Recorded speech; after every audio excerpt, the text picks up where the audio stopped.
Sejam todos muito bem-vindos e bem-vindas, assim, à segunda temporada do TraumaCast. Eu sei que vocês estavam com saudades pelas mensagens que vocês me enviaram.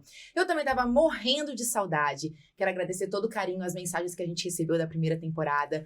Era um projeto audacioso, né? Fazer um podcast sobre trauma. Será que ia dar certo? Será que as pessoas iam gostar? Não existe nenhum no Brasil. A gente ficou assim, a gente é um pouco maluca, né? Mas a gente teve tantos feedbacks positivos, a gente tá muito, muito feliz com o resultado e estamos muito felizes de estarmos de volta. E essa segunda temporada a gente promete, assim como a primeira, 10 episódios incríveis pra vocês. Os convidados estão maravilhosos e a gente vai começar, meus amores, em grande estilo. Por quê? Porque o convidado de hoje, eu tô há um tempão, namorando a ideia de trazer ele pro TraumaCast. Ele é uma pessoa que eu admiro muito. Um dos poucos psiquiatras que eu vi por aí na internet falando sobre trauma. Eu falei, gente, finalmente, né? Porque vocês sabem que, infelizmente, tem poucas pessoas, mesmo no meio da psicologia e da psiquiatria, tratando esse tema com a importância que deveria, na minha opinião. A gente vai falar sobre isso hoje. E quando eu vi ele falando sobre trauma, eu falei, opa, peraí, deixa eu escutar o que essa pessoa tem a dizer. E eu descobri que ele sabia muito mais do que além de trauma. A visão que ele tem sobre transtornos mentais, sobre saúde mental, o tanto que ele é inteligente. Eu até tava falando pra ele aqui em off, que eu sou fã enrustida dele. Então, gente, hoje vamos receber aqui um médico, psiquiatra, que fez também, gente, um aperfeiçoamento em psicogeriatria pela Universidade de São Paulo, estágio em estimulação magnética transcraniana pela Toronto University, bem chique ele. E ele é conhecido nas redes sociais, onde ele compartilha com mais de 400 mil seguidores sobre saúde mental, sobre transtornos mentais, a interface entre psicologia e psiquiatria. Então, estou muito feliz de receber Manuel Vicente. Obrigado pela introdução, obrigado pelo convite, fiquei feliz. E também devolvendo esse elogio, o TraumaCast é um dos podcasts mais legais que eu ouvi nos últimos tempos. E aí eu tava contando, né, que quando surgiu esse convite, eu corri para assistir e adorei. Então, quem ainda não viu a primeira temporada, vai lá assistir, porque tá de alta qualidade. Eu gostei bastante, muito legal. Obrigada, Mel, tô muito honrada. Obrigada por ter, né, feito aí malabarismo com a sua agenda.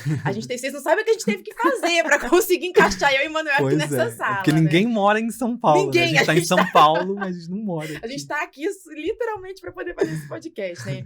Então, Manuel, eu queria muito agradecer. E assim, se o pessoal ainda não te conhece, eu quero que você se apresente um pouquinho. Quem é o Manuel? Eu apresentei um pouco seu currículo, né? Mas você não é só isso, né? Se apresenta um pouquinho para quem, porventura, ainda não te conhece. Pois é, eu sou psiquiatra, então hoje em dia eu sou psiquiatra, não é desde sempre que eu fui psiquiatra, passei a ser alguns anos atrás, mas eu sempre gostei muito de traduzir. Eu me vejo nesse lugar de tradutor. Então eu gosto de entender uma linguagem, ir lá, ver como que explica desse lado e levar para o outro. E é isso que eu estou fazendo hoje em dia. Então eu entendi a linguagem da psiquiatria e eu quero trazer isso para as pessoas, para a psicologia. A gente integrar esse conhecimento é a minha meta, é o meu objetivo. Uau. Porque eu entendi assim, eu vim de um lugar de uma psiquiatria extremamente biológica. Então, isso até trazendo aqui um pouco dessa história. Sim. Hoje você vê que eu tenho uma visão integrada, mas eu vim de um lugar de uma psiquiatria extremamente biológica e eu sempre fui esse cara do remédio. Eu sempre fui isso. Mentira! Eu jamais diria isso. Ninguém sabe desse plot twist. Esse plot twist vai ser contado agora aqui para as pessoas. Pois é. Então, eu venho desse lugar assim, eu sou muito rigoroso com a minha prática e comigo mesmo nessa busca de evidências, de estudos, e aí vindo da medicina, fazendo psiquiatria, isso invariavelmente me leva para esse caminho da biologia pura, mais cheia dos critérios, mais recheada assim, desse pensamento biomédico mesmo. Então, eu vim desse lugar. Mas, e aí por isso, você imagina, por exemplo, eu trabalho com estimulação magnética transcraniana, que é uma técnica extremamente biológica. Eu aprendi a prescrever remédio, eu vim de tudo isso. E aí foi quando eu comecei a me explorar no meu processo de psicoterapia que eu fui entendendo. Aí a ficha foi caindo. Uau. E aí eu fui percebendo que assim, nossa, eu achava que eu sabia de tudo, não sei de nada. E aí eu comecei a me aprofundar a partir primeiramente da minha exploração pessoal. E aí eu fui me desenvolvendo, entendendo e conhecendo esse mundo vasto, poderoso, que é a psicoterapia, que é o trabalho com trauma. E realmente eu fui entendendo até onde que dá para chegar com a saúde mental. Que incrível. E eu acho que não é uma coisa ou outra, né? Eu acho que a visão biomédica, ela faz parte, principalmente em relação a determinados transtornos mentais. A gente vai falar sobre isso mais pra frente, né? Essa polêmica, é doença, não é doença, o que é doença, o que não é doença. Enfim, a gente vai falar sobre isso, mas, de fato, quando a gente começa a... Eu também, particularmente, independente da faculdade de psicologia, foi o meu próprio processo pessoal também, que eu sou uma pessoa que vem de um histórico de trauma, que me levou a encaixar certas peças e ir atrás do conhecimento científico também, que eu acabei me deparando, por exemplo, quando eu vou estudar sobre trauma. E teve alguma coisa particularmente que fez você falar assim, cara, eu acho que eu não preciso ficar só nessa visão estrita aqui. Ou não? Foi uma coisa que foi acontecendo naturalmente? Olha, eu fui assim, pra você ter uma ideia de como que eu era biológico, eu fui convencido, eu fui meio que fazendo um tique, sabe? Um checklist do que dá pra fazer pra ficar saudável. Então, o que dá pra fazer pra ficar saudável? Exercício? Beleza. Fui lá e marquei. Check. Feito exercício. Vamos fazer, não vamos ser sedentário. Beleza. Vamos alimentar bem. Alimentação. Ok. Tranquilo. Aí eu vim num congresso de neuromodulação aqui em São Paulo, e aí teve um neurocientista que explicou sobre meditação. Mas ele me convenceu a meditar, porque ele tinha um aparelho de eletroencefalograma que mediu e falou... Provou que fazia isso bem. Isso aqui é bom, sabe? Isso aqui melhora você. E aí eu passei a meditar. Então eu comecei a meditar por uma via 100% biológica de argumentação. Não foi nada de espiritualidade. Caramba. E aí eu comecei a meditação e de repente eu fui percebendo naturalmente uma abertura para outras questões mais internas, e aí a partir disso a coisa começou a mudar. Então eu caí meio que nessa armadilha de começar a meditar todo dia, e quando eu vi, eu era uma pessoa que se importava com essas coisas de emoção, sabe? Do nada. Quando eu vi, eu me tinha me tornado outra pessoa. Eu tava humanizado, meu Deus do céu, o que aconteceu? E aí eu fui percebendo, e aí começou a ficar incrível, assim, e aí dessa eu nunca mais saí. Então foi essa foi a jornada. Eu comecei pela meditação, mas foi uma entrada na meditação 100% com argumentação racional, científica, total, cartesiana, e quando viu, virou outra pessoa. Quando eu vi, estava me transformando. Isso foi muito legal. E é curioso que você falou aqui que você não começou pela psiquiatria também, né? Então, faz a gente caminhar um pouquinho na sua trajetória, assim, escolher a medicina e parar na psiquiatria. Como é que você veio parar aqui? Porque eu já entendi como é que você começou a ter uma visão um pouco mais integrativa. Agora, como foi antes, né, até você chegar na psiquiatria? Antes eu me considerava muito cientista. Então eu vi aquele laboratório de Dexter, que era um menininho ruivinho, né, de jalequinho. Então eu tinha essa identificação com o Dexter, entendeu? Eu sou o Dexter. Então tem um laboratório no meu quarto escondido, era a minha fantasia. Que legal. E aí eu vim dessa pegada, então eu queria muito, quando me perguntava, era, o que você queria fazer? O que você quer fazer? Quero ser biólogo, quero ser pesquisador, quero ser cientista. E aí eu fui pra medicina, foi uma escolha muito natural, assim. Falei assim, medicina faz todo sentido, eu gosto disso, vou pra medicina. Mas aí quando me perguntavam logo no primeiro semestre, né, o que você mais quer na medicina? Eu falei, eu quero ir aonde ninguém entende. Então eu quero entender a mente humana. E eu entrei na medicina com essa pegada. Já naturalmente. Naturalmente. Então eu entrei basicamente buscando onde que estava a incógnita. Onde que ninguém tá explicando, sabe? Onde que tem interrogação gigante. Bem cientista isso. E aí, explorar a realidade, descobrir a realidade. Vou nas coisas que todo mundo já entendeu, eu quero saber onde que ninguém entendeu. E aí eu pensava, então eu vou pra mente humana, porque ninguém entende a mente humana. Aí inicialmente eu pensei que eu ia fazer neurologia. Comecei neuroanatomia, essas coisas, achei tudo chato. E aí eu percebi que não tinha nada a ver a neurologia. E eu não tinha cadeira de psiquiatria na minha faculdade. Então não existia psiquiatria, ninguém falava de psiquiatria. Caramba. Hoje que tá mainstream, hoje que tá chique, hoje que é pop, ser psiquiatra. Mas na verdade tem bastante pouco tempo, porque até pouco tempo atrás, se você escolher a psiquiatria, já vai escolher essa especialidade médica. Não existia tanta coisa boa pra você escolher. Não existia isso. Então hoje que é pop ser psiquiatra, antes não era nem um pouco, assim, era esquisito. E aí eu fui, mas aí eu peguei, aí eu falei, não, a psiquiatria parece interessante. Aí eu comecei a fazer estágio por conta própria na faculdade de enfermagem. Então fui na enfermagem, fui em outras faculdades para poder estagiei em CAPS, já no segundo ano de faculdade, eu acho. E aí eu comecei esse desenvolvimento de entender, nossa, psiquiatria é uma coisa legal e tal. E aí eu fui caminhando por aí. E aí eu fiz a residência em Barbacena, né? Isso é bem legal também. Porque, Se você contar um pouco dessa experiência, eu acho que deve ter enriquecido muito, né, a sim. sua visão como psiquiatra. Nossa, é extremamente legal, porque Barbacena tem uma história muito complexa de saúde mental, Sim. né? Tem aquele livro Holocausto Brasileiro, foi escrito lá. Então, é um local, assim, que traz muita história de uma psiquiatria antiga, mas que foi se transformando para um local extremamente humanizado. Sim. Então, eu acabei tendo contato com a psiquiatria em vários níveis. Desde a parte da medicação, do atendimento em consultório, até a internação e as pessoas que a gente ia trazendo para uma reabilitação de viver em sociedade. Então aí tinham Caramba. as residências terapêuticas, foi assim, Foi tipo de ponta a ponta. Você deve ter de ponta a visto a ponta. psiquiatria, assim, quase que num 360 graus É. ali naquela oportunidade, Foi né? impressionante. A gente morava dentro do hospital, né? Então era tipo uma Caramba. Hogwarts da saúde mental. Você vivia dentro da casa, aí você saía, você tava lá no meio, foi muito mágico, assim, muito Caramba, interessante. incrível, né? E deve ter contribuído muito para a sua visão hoje, né? Enriquecer o seu trabalho Sim. como psiquiatra. E aí, você mesmo contou que você, então, começou com essa visão mais biomédica e daqui a pouco você foi percebendo pelo seu próprio processo que talvez tinham outros fatores a serem levados em consideração, uma subjetividade, talvez outros, enfim. E aí, como foi esse caminho? Porque, assim, eu até quero falar sobre algumas polêmicas aqui hoje. Podemos falar de algumas polêmicas? Falar de polêmica. Eu vim aqui pra isso. Se fosse falar de coisa que todo mundo fala, você vê que eu já comecei assim. Não, porque você tem visões, assim, sobre a psiquiatria que eu particularmente adoro e que também tenho essas visões. Mas elas não são, acho que, visões mainstream. Não sei se elas já ficaram mainstream. Acho que não, né? Elas não ficaram. Acho que não. Acho que não, né? Então, quando eu vi você falando de trauma e falando dessa visão, eu falei... Ai, gente, vou falar palavrão, tá? Eu falei, puta que pariu, alguém entendeu! Sabe? Vamos falar mais disso. Fico feliz. E aí, eu fico pensando, tá? Você tava naquela visão completamente biomédica que você chegou nessa. Foi só o seu processo? Você começou a estudar outras coisas e outros pesquisadores, outras visões? Não, foi o que sempre me guia, o que tá à frente é o meu processo. Inclusive, eu até entendo que isso deve ser uma regra para todo mundo que trabalha com saúde mental. É o nosso processo que vai dar a ambição de busca, sabe, de você conseguir supor um nível de bem-estar maior. Então, eu chego num nível de bem-estar e eu volto assim, nossa, como que faz isso? Como que aconteceu? Como é que eu saí desse lugar para esse? Como que eu saí desse lugar para esse outro? E como que eu posso integrar isso na minha prática? Então, o nosso desenvolvimento pessoal, eu entendo que deve ser o nosso maior professor.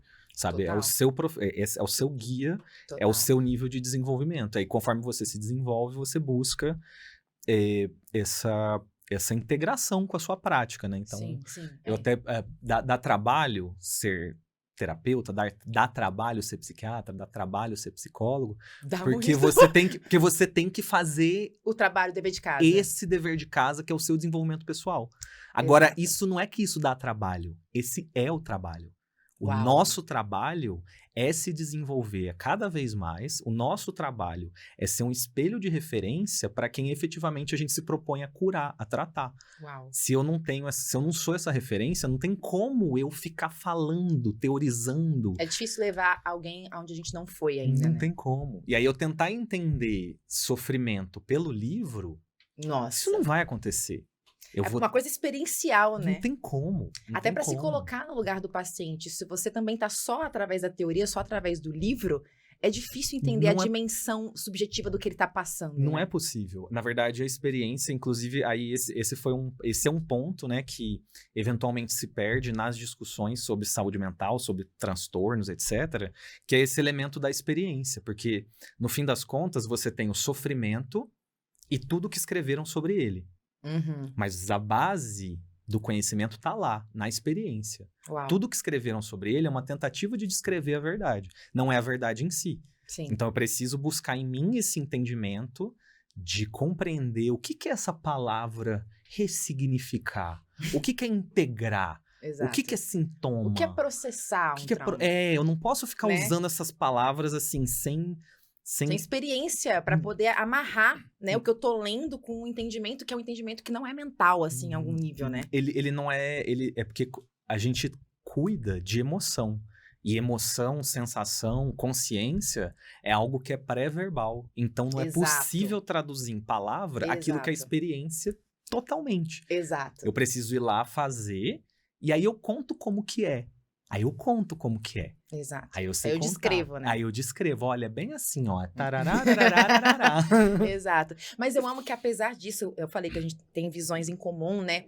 Assim como eu sei que você também tá sempre se embasando em evidências, lendo artigos e tentando integrar, assim, esses dois mundos. A gente estava conversando também sobre quão desafiador é isso, né? Então, é muito incrível. E aí, já que é para começar de polêmica, falando dessa visão que você desenvolveu, vamos começar da polêmica das polêmicas. O DSM. Vamos começar com ele. O DSM, para quem tá assistindo a gente e não conhece, né? A Bíblia da psiquiatria também virou da psicologia, né, gente? Onde a gente vai ter ali a descrição dos transtornos mentais. Tem muitas críticas que são feitas ao modelo do DSM, principalmente a crítica de que ele vai ter um modelo que muito mais classifica os sintomas, categoriza, bota em categorias, ao invés de explicar a raiz dos problemas, dos sintomas, das doenças. E eu queria saber se você concorda com essa visão, falar um pouquinho sobre isso, e se você acha que as pessoas entendem o impacto do que eu acabei de dizer. O DSM, ele classifica, não explica. Eu não acho que a pessoa que recebe um diagnóstico, ela entendeu talvez isso, né? De jeito nenhum ela entendeu. De jeito nenhum ela entendeu. Ela não entende. Mas nós, como profissionais, nós precisamos entender. Porque as pessoas não vão entender isso. Isso é muito complexo. Algumas pessoas podem entender isso, mas é um ponto que a gente vai ter que precisar explorar mais pra frente. Que é difundir pra população essa nova percepção, né? Mas por que é isso? Por que não explica? Então vamos começar por aí. Vamos direto ao ponto. O que é a história? Como que era a situação? Você tinha, lá na década de 60, 70, você tinha um domínio de explicações psicodinâmicas, que vinha lá da psicanálise, toda a explicação para o sofrimento humano. Era basicamente quem dominava era a psicanálise. E aí você tinha os psiquiatras que queriam se colocar como uma ciência médica. Então, a gente queria estar no mesmo nível que as outras especialidades. Então, para isso, você tem que produzir pesquisa. Para isso, você tem que ter dado. Para isso, tem que ter uma sistematização. E você não tinha minimamente os médicos concordando no nome do problema. Porque cada um era de uma escola diferente. Então, um entendia que aquele paciente tinha esquizofrenia. O outro falava, não, isso aqui é uma neurose. Isso aqui é uma psicose maníaco-depressiva. E você ficava nessa bagunça.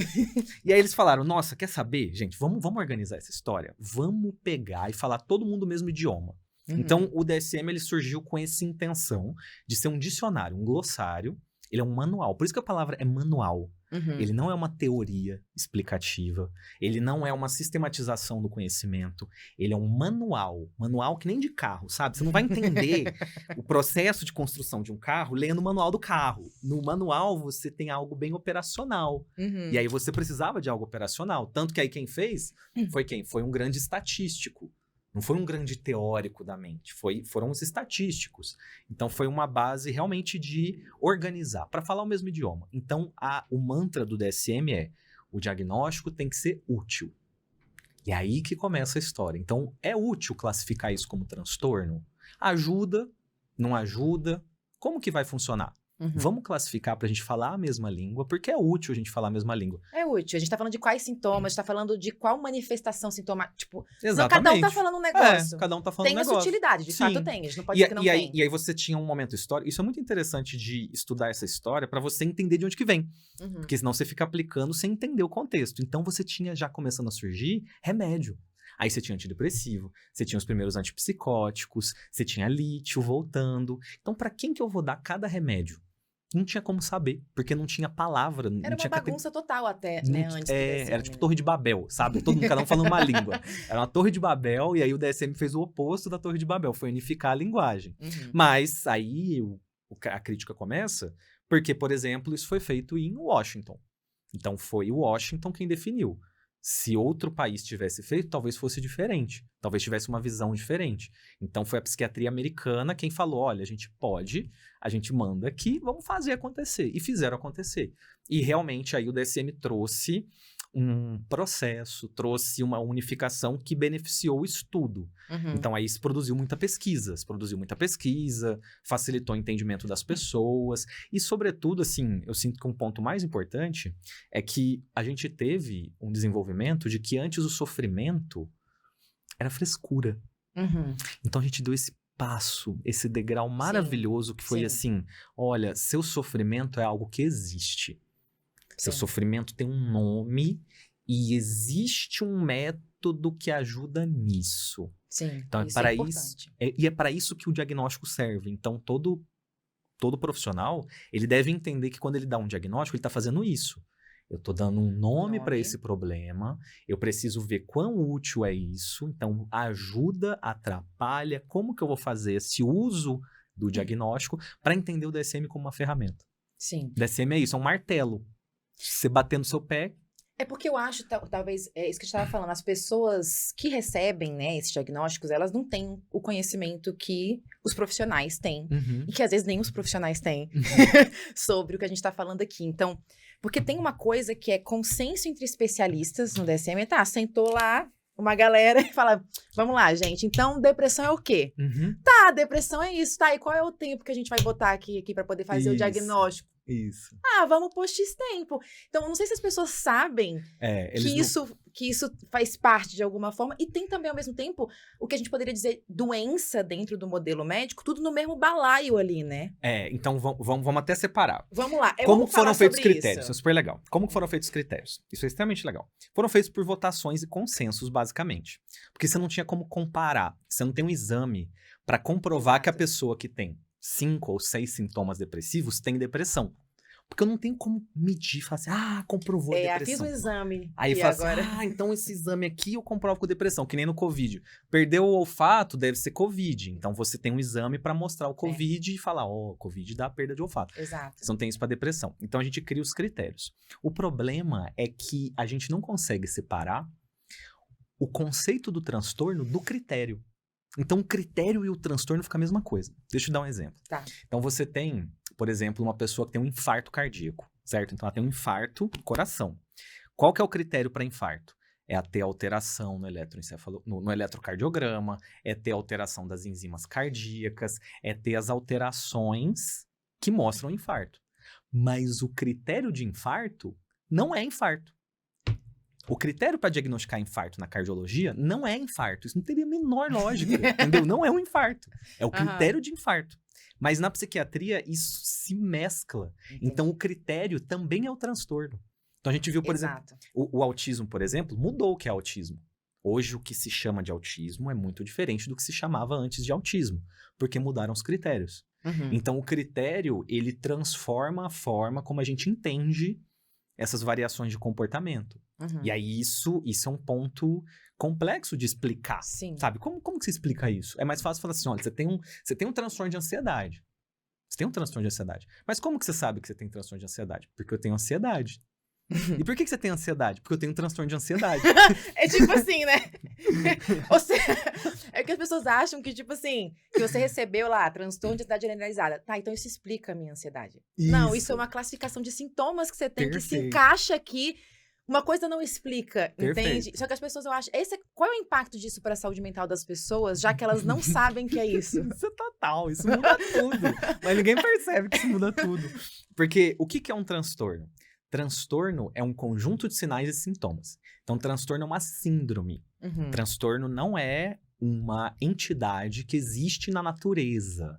Então, 1000 anos atrás, não existia transtorno de ansiedade generalizada, porque não tinha critério para isso. Mas você tinha, por exemplo, transtorno bipolar. Então, transtorno bipolar existia. Desde a Grécia Antiga, você tem transtorno bipolar. O nome muda, mas o fenômeno é o mesmo. Então, esses fenômenos, essas entidades, né, naturais, essas doenças que acompanham a humanidade há muitos anos, são uma coisa. Outra coisa é a classificação. E aí você tem a síndrome. Síndrome. Conjunto de sinais e sintomas. Não é uma causa. Não é uma etiologia. Quando eu falo para a pessoa, assim, você tem um transtorno de ansiedade generalizado, eu crio uma entidade na cabeça dela. Eu crio algo separado. Eu crio assim, então eu sofro por causa do meu transtorno de ansiedade generalizada. Nesse até modelo de doença, como se fosse assim, né? Então eu tenho como se fosse a pessoa entende assim, eu tenho uma doença que está causando a minha ansiedade, só que na realidade... Não é isso? Isso, porque a gente fica emparelhando, não tem como a gente não usar o raciocínio de infecção. A gente fica pensando que tudo é infecção. Porque é isso que a medicina dominou muito bem. Uhum. Então a gente acha que tudo é pneumonia, sabe? Uhum. Peguei essa coisa, peguei essa doença, peguei essa tuberculose, Peguei esse transtorno de peguei esse transtorno de ansiedade. Peguei pelos traumas que eu passei, pelos perrengues que eu passei, porque tô estressado o dia inteiro. Sim, e aí então você está trazendo a estruturação do sofrimento humano para esse modelo que separa pessoa de doença. Então você cria uma entidade que é esse transtorno, que a pessoa entende como a doença. Então, tem assim, tem eu e tem o meu transtorno separado de mim, certo? Não sou eu, é o meu transtorno que tá lá. Aí, o que eu vou fazer com esse negócio aqui que apareceu agora? Eu vou tacar um comprimido na cabeça dele, porque esse trem para de aparecer. Só que aí, quando você faz isso, o que você tá fazendo não é resolver o que tá acontecendo. Sim. É porque a explicação, isso é uma coisa bem legal. Fizeram um estudo que deram explicações diferentes sobre por que a pessoa teria o transtorno, né? E quem recebeu a explicação biológica falou assim, a raiz do seu problema é neurotransmissor. Essa pessoa queria remédio. Quem recebeu uma explicação psicológica, a raiz do seu problema são seus processos, queria uma psicoterapia. Então a gente acaba explicando a coisa nessa linguagem médica e isso gera essa demanda geral por comprimido. Sim. Sem que a gente perceba. Sendo que o comprimido, assim, ó, vai depender do transtorno, ele não é o principal tratamento. A psicoterapia... Tá quase nada. Só que as pessoas, elas quase têm essa fantasia, né? Sim. Que vai tomar um remédio e vai resolver tudo, né? Sim, pra quase nada. E aí a gente acaba se tornando advogado de remédio. Sem perceber, a gente vira reprodutor desse raciocínio, porque esse raciocínio tá nos nossos livros. Uau. Tipo, eu estudo nos livros que tem essa defesa de remédio. É aí que eu aprendi.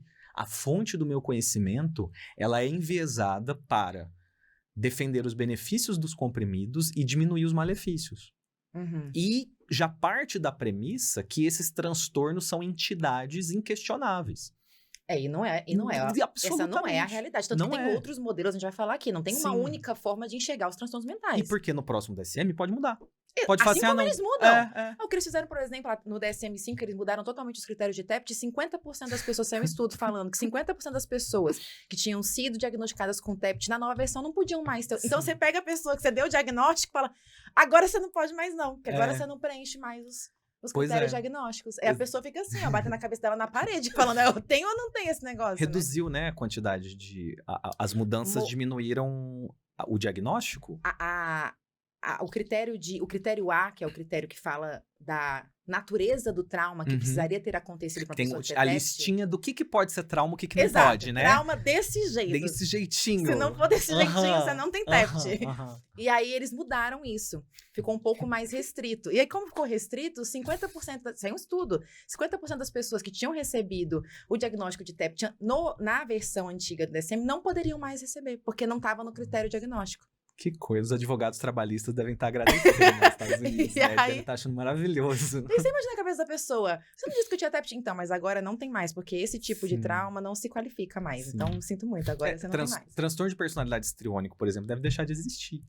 Na nova proposta do DSM, que tá no DSM, é muito legal, tem uma parte do DSM que ninguém lê, que é do novo modelo de transtorno de personalidade. Disso, é super legal. Tem lá no modelo alternativo de transtorno de personalidade, que é onde deve caminhar essa estruturação do transtorno de personalidade. Deve acabar o transtorno histriônico. E aí a pessoa tinha personalidade histriônica. Aí você fala daqui a uns anos, assim, então, deixa eu te contar, não tem mais. Agora você tem outra coisa. Caramba. Então os critérios mudam. TDAH mudou a idade.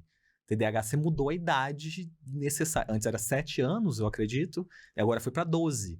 Sim. Então, você muda o próprio conceito do transtorno. E aí, os profissionais têm que estar atentos, porque você tem que compreender que isso é uma ferramenta para estruturar o seu tratamento, mas não é a explicação do que está acontecendo com aquele caso específico. E falando em explicação, vamos falar um pouquinho, então, sobre esse modelo médico de doença. Porque tem coisas no DSM que a gente poderia... Poucas, mas tem coisas que a gente poderia classificar dessa forma, ou não? Classificar dessa forma... Como doença no modelo médico. Por exemplo, o transtorno bipolar, ou não? Isso. O que a gente vai, então, ter como referência para se guiar nisso?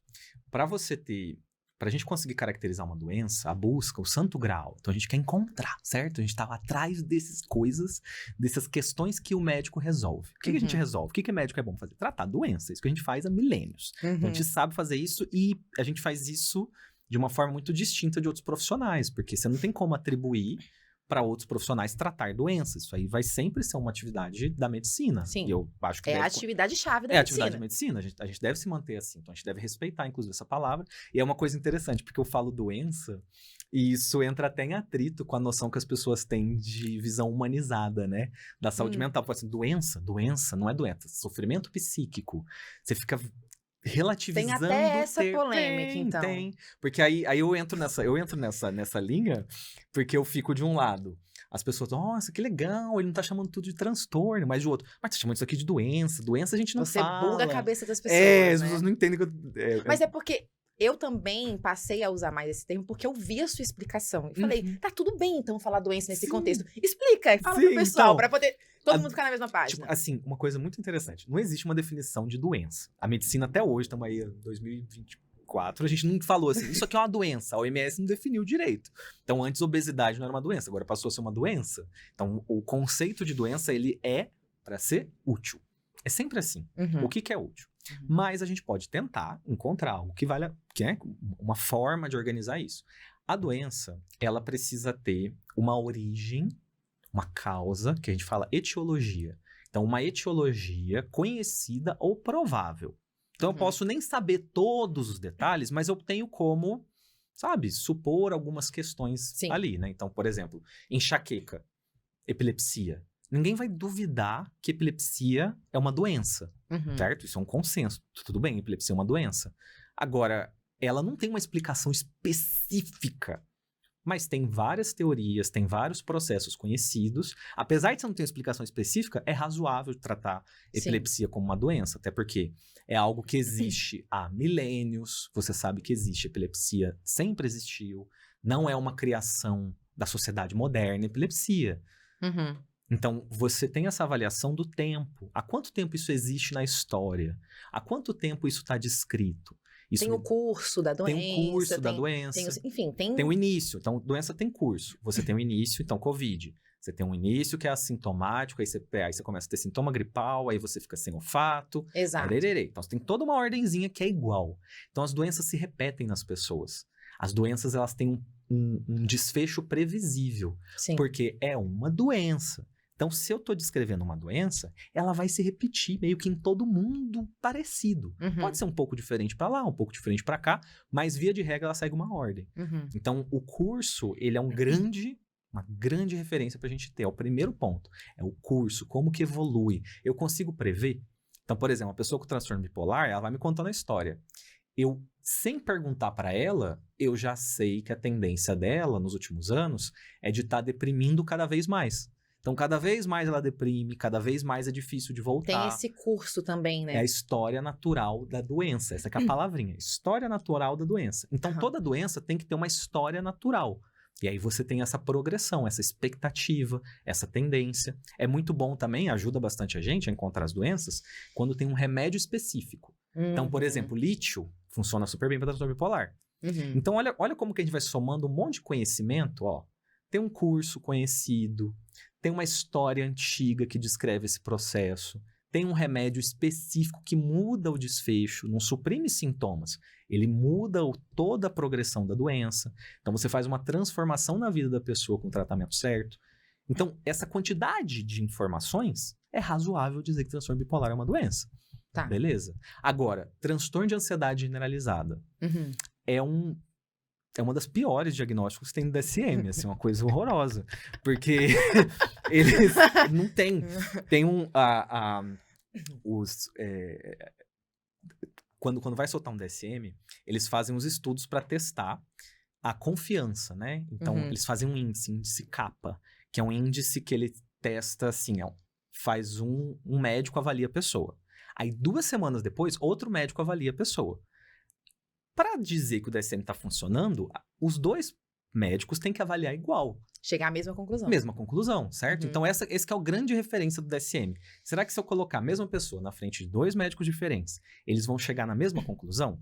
Se chegou, quer dizer que o diagnóstico tá bem Tá feito. cumprindo o seu propósito. Os critérios estão bem selecionados. Se não chegou, quer dizer que a gente precisa rever. Sim. E aí, na listinha dos piores, assim, você tem transtorno depressivo maior e transtorno de ansiedade generalizada. Eles estão lá embaixo. É o pior índice dessa assertividade. São as síndromes pior descritas. Elas são muito mal descritas. E se você vai olhar, por exemplo, é importante ter uma criticidade, sabe? Você tem que estar meio questionador, você tem que estar curioso, você tem que entender. Porque eu tava lendo esses dias o critério de ansiedade generalizada, e é assim, né? Eu não sei eles ponto a ponto de cabeça, mas você tem medo excessivo, preocupação, dificuldade de controlar a preocupação, né? Tensão muscular, distraibilidade. Então, são esses critérios de transtorno de ansiedade. Uhum. Seria o equivalente eu falar, esse é o transtorno de falta de ar. O que tem quando tem falta de ar? Fica ofegante, não consegue subir escada, sente mais cansaço do que o normal. O fato de eu fazer uma lista descrevendo aquilo não torna isso exatamente mais preciso, mais aprofundado, mais explicativo. É só uma ilustração de como que é aquele padrão. E óbvio que isso não quer dizer, a gente tá querendo dizer que o sofrimento não é real, ele é real. E justamente porque ele é real, que a gente se preocupa de que essa visão que a maioria das pessoas tem de que, eu recebi então uma explicação, não vai, na maioria das vezes, levar a, de fato, uma mudança nesse padrão de sofrimento. De forma alguma. Não tem... Sim, é um atestado de que a pessoa deu um nome pro problema, isso tem a parte... É o primeiro passo. É real, não é imaginado na minha cabeça. Legitima a coisa. E faz parte isso também. Faz parte. Mas, obviamente, que a pessoa tem que se perguntar, o que me levou a ser ansiosa em primeiro lugar? Exatamente. O que tá acontecendo nos meus processos mentais que fazem com que eu seja ansiosa em primeiro lugar? O que aconteceu na minha história?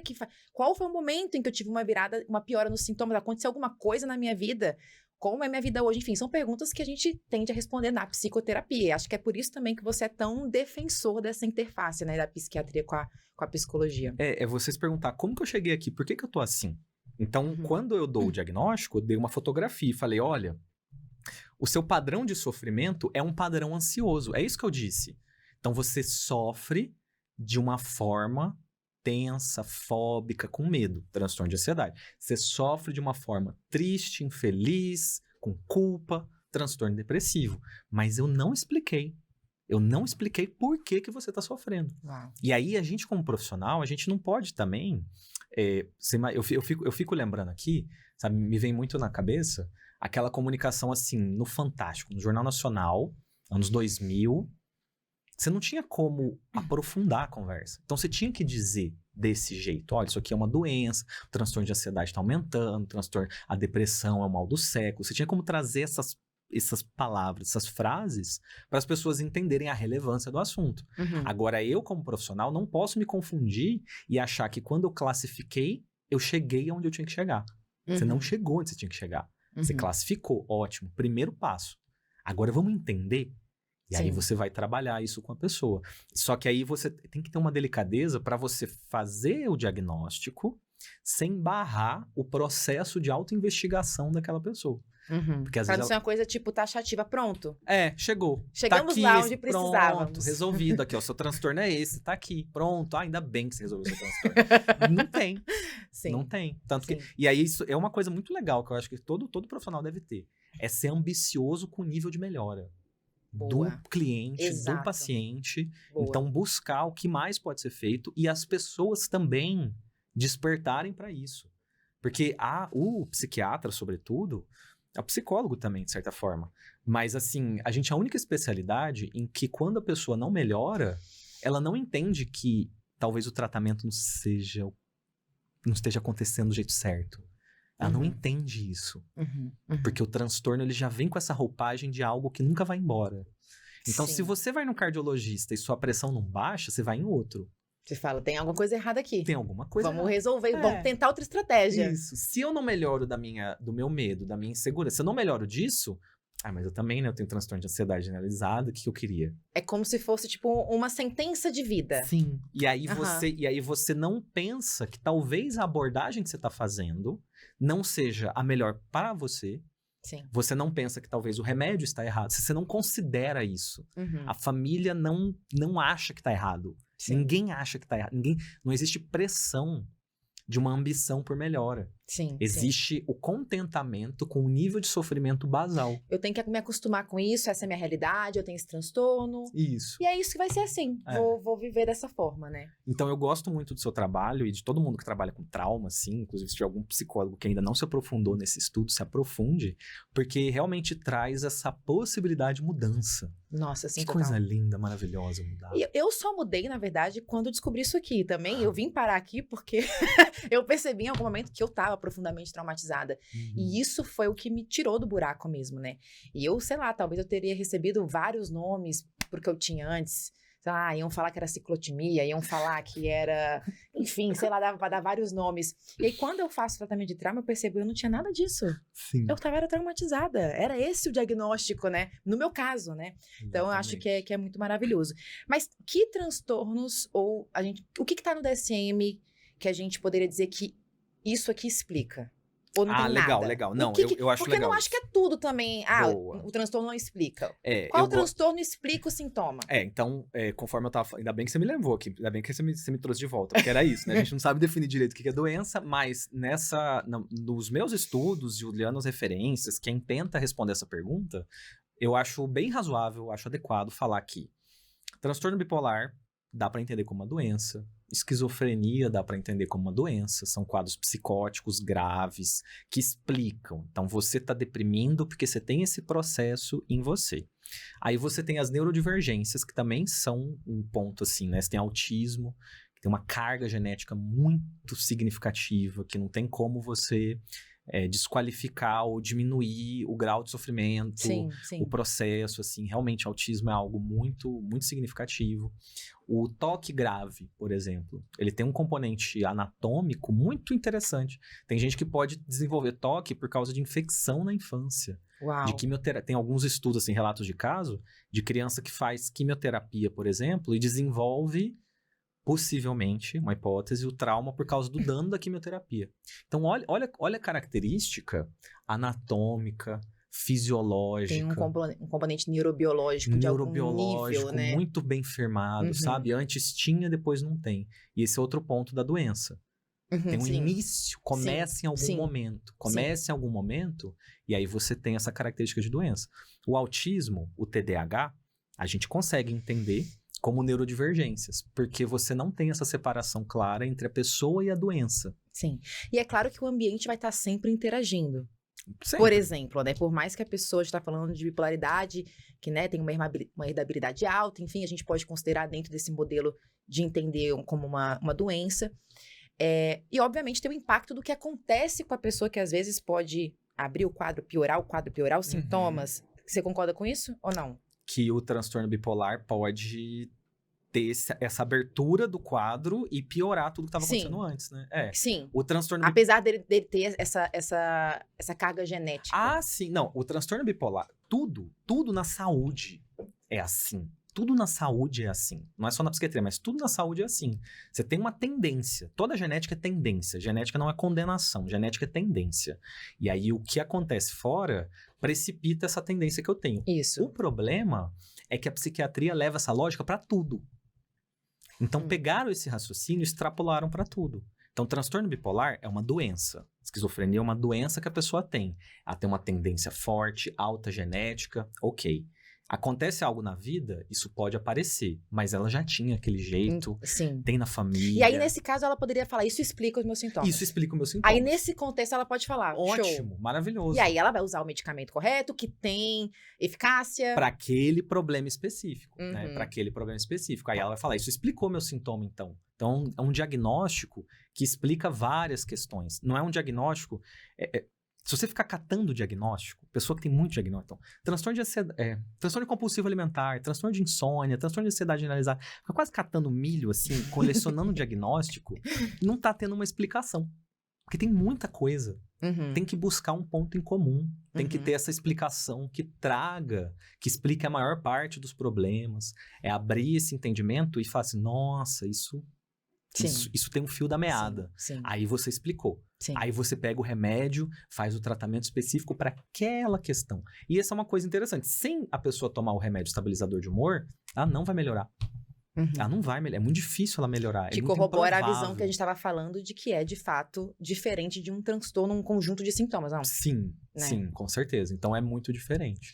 E aí é bacana que a gente falou que sim, algumas coisas explicam os sintomas dentro do que tá no DSM, outras não, né? Então acho que vai ser bem bacana para vocês se questionarem, dependendo de qual foi o diagnóstico que você recebeu. Isso explica realmente, né? Sim. Essa é a razão por trás do que tá acontecendo? A gente pode falar de depressão, porque eu acho que é um grande tema Fala, então. nesse ponto, Como sabe? assim? Qual é a sua visão? Porque, assim, depressão, vamos colocar de forma bem clara, o transtorno depressivo maior não é uma doença, certo? Uhum. Então, quando a gente fala depressão, não existe esse diagnóstico de depressão. Ele é uma palavra, mas é transtorno depressivo. Então, todo diagnóstico tem nome e sobrenome. Uhum. Você tem que encontrar o nome e sobrenome do seu diagnóstico. Ansiedade não é diagnóstico. Transtorno de ansiedade generalizada. Aí é um diagnóstico. É um diagnóstico. Ansiedade todo mundo tem, gente. É Isso, normal do ser humano, é a vida. Exatamente. Então tem que ter nome e sobrenome. É um nome composto. Ele nunca tem um nome só. Então é um nome composto. Então, transtorno depressivo maior. Transtorno depressivo maior não é uma doença. Transtorno depressivo maior é uma síndrome mal delimitada, conforme eu falei, que pode ser causada por várias situações. Então, o que pode causar um quadro depressivo? O que pode causar um episódio depressivo maior? Transtorno bipolar é uma causa. Olha, pode causar. Sim, Uma obviamente. deficiência grave de vitamina pode causar um episódio depressivo. Uma situação de um luto, de uma perda financeira, de um grave drama de vida pode fazer isso aparecer. Um processo traumático que não é resolvido, trauma crônico, isso tudo pode acontecer. Então, o transtorno depressivo maior, ele é extremamente heterogêneo. Olha que coisa. Quantas causas diferentes, é porque né? ele é muito mal delimitado. Porque, você imagina, olha só, para começo de conversa. Você tem sintomas: insônia, falta de sono ou hipersonia, excesso de sono. Perda ou ganho de apetite. Agitação ou lentificação psicomotora. Sabe, você começa a fazer uma lista assim, febre, seria tipo falar assim, tosse ou sem tosse. O que é isso? Não é assim que dá diagnóstico. Então você abre numa amplitude que não teria como funcionar.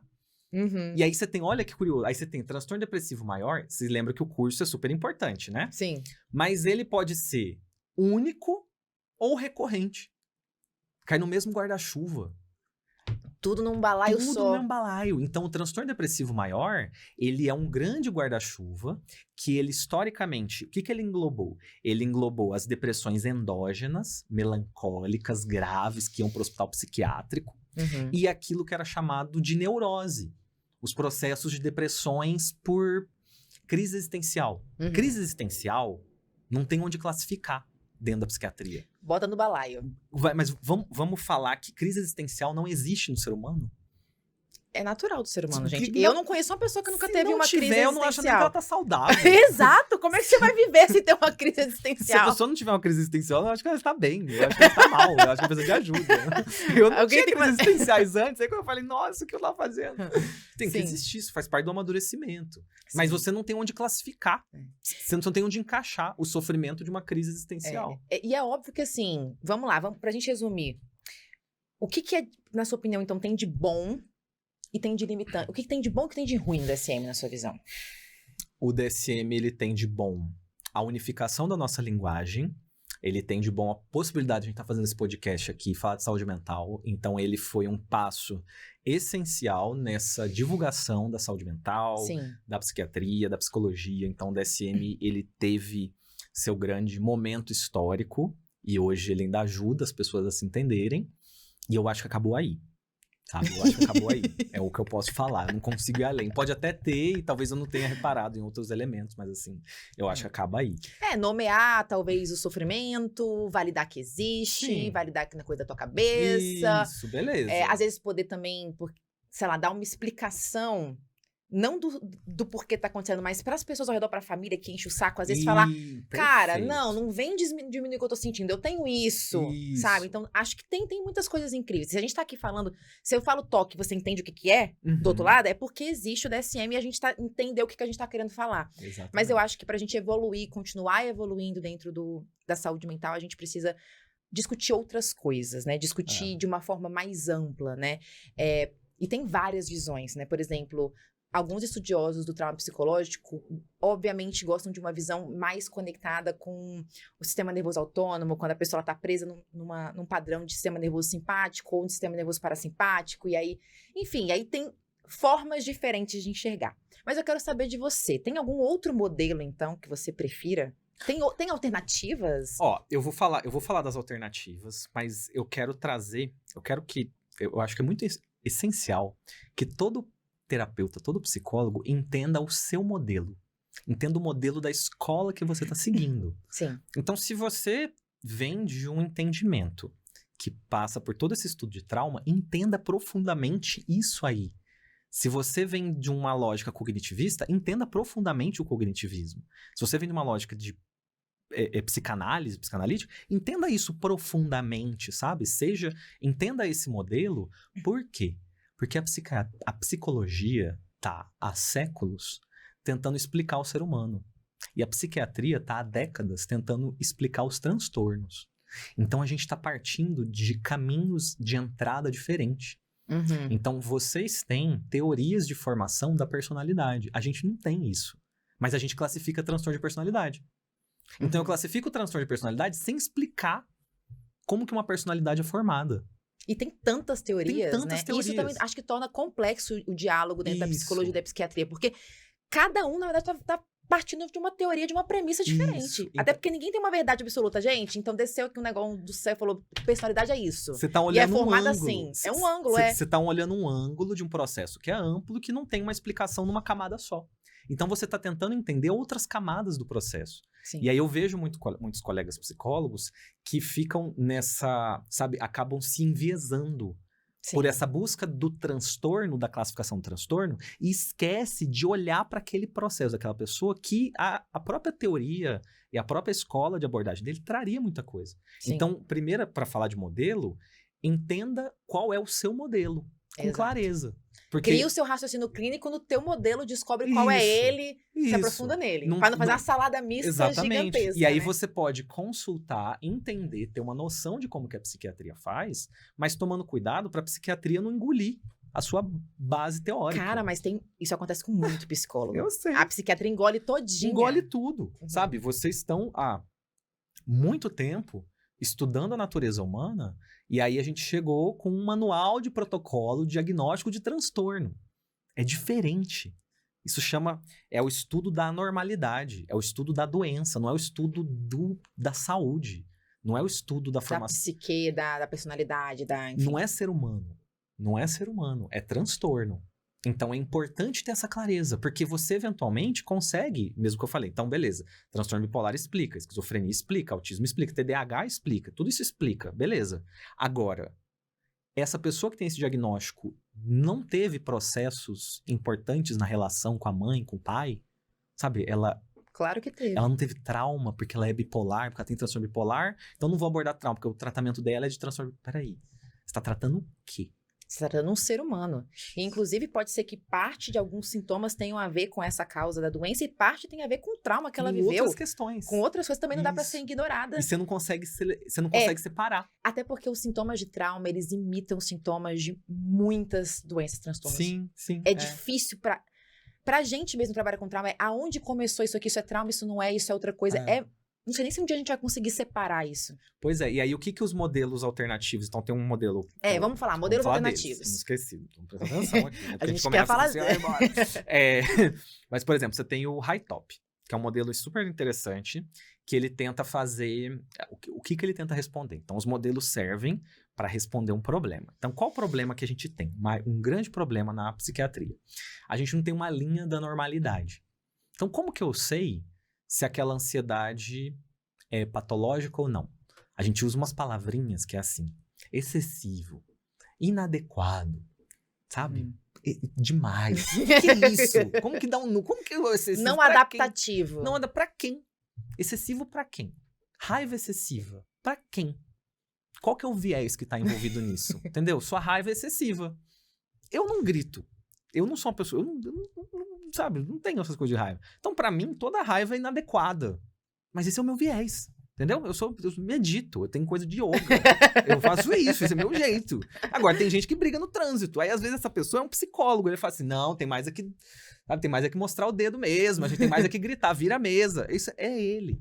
Então, você tem esse viés do excessivo que entra viés de gênero. Um homem avaliando uma mulher, a avaliação do que é inadequado, vai ter totalmente enviesado. Sim. Então, hoje a gente tem um modelo que quantifica pela subjetividade total.